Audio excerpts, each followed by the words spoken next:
In the late summer of 1587, a group of 115 English settlers stepped onto the wild, untamed shores of Roanoke Island off what is now North Carolina. They were dreamers, families, and adventurers, chasing a new life in the New World. By 1587, White sailed back to England for more resources, promising a swift return. War with Spain delayed him, and when he finally sailed back in 1590, 3 years had passed. His family, his people, gone. No cries for help, no signs of battle, just a cryptic carving and an empty village. No mass grave, no abandoned weapons, no record of their fate. The settlers weren't warriors or explorers, they were families building a future. Yet something or someone erased them. Modern digs have uncovered tantalizing hints: English pottery, a rusted sword hilt, but nothing conclusive. DNA tests on local tribes found no clear link to the lost settlers.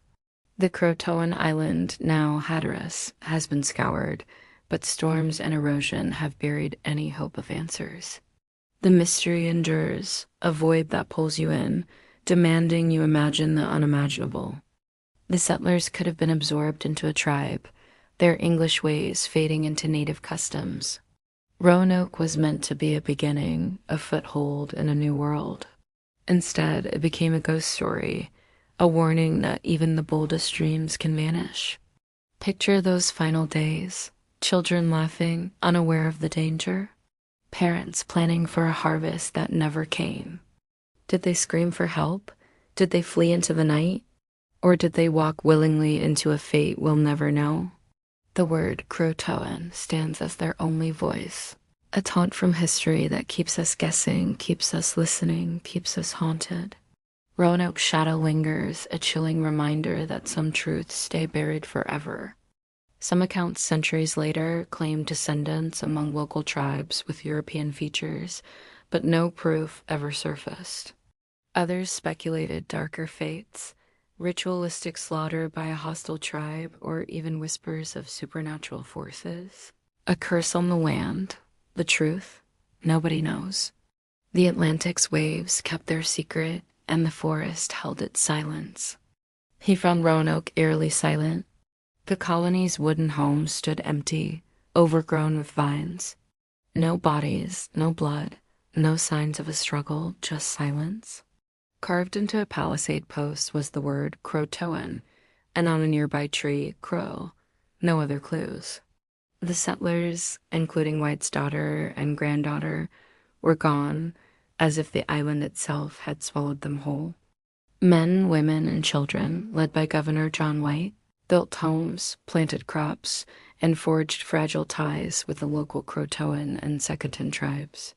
Among them was White's daughter, Eleanor Dare, who gave birth to Virginia, the first English child born in America. Hope hung in the air, thick as the coastal fog. But within 3 years, every soul man, woman, and child would vanish without a trace, leaving behind a mystery that still chills the bones over 400 years later. The settlers arrived with ambition but little preparation. The land was harsh, supplies dwindled fast, and tensions simmered with the tribes. What happened to Roanoke? The question has haunted historians, archaeologists, and storytellers for centuries.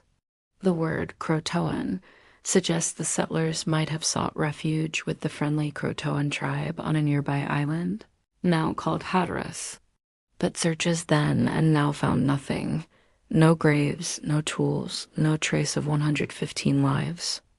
Some whispered of a desperate march inland, blending with other tribes to survive starvation. The Second, less welcoming, might have attacked, leaving no evidence in the vast wilderness. Or perhaps disease and hunger claimed them, their bodies scattered by time and tide. The lack of answers is what makes it so gripping. 115 people don't just vanish. Imagine the scene: a father, John White, standing on that deserted shore, staring at the word CROATOAN as his heart sinks. Roanoke's mystery shocks because it defies logic. How does an entire community disappear without a single clue? This isn't just a historical puzzle, it's a wound in America's story.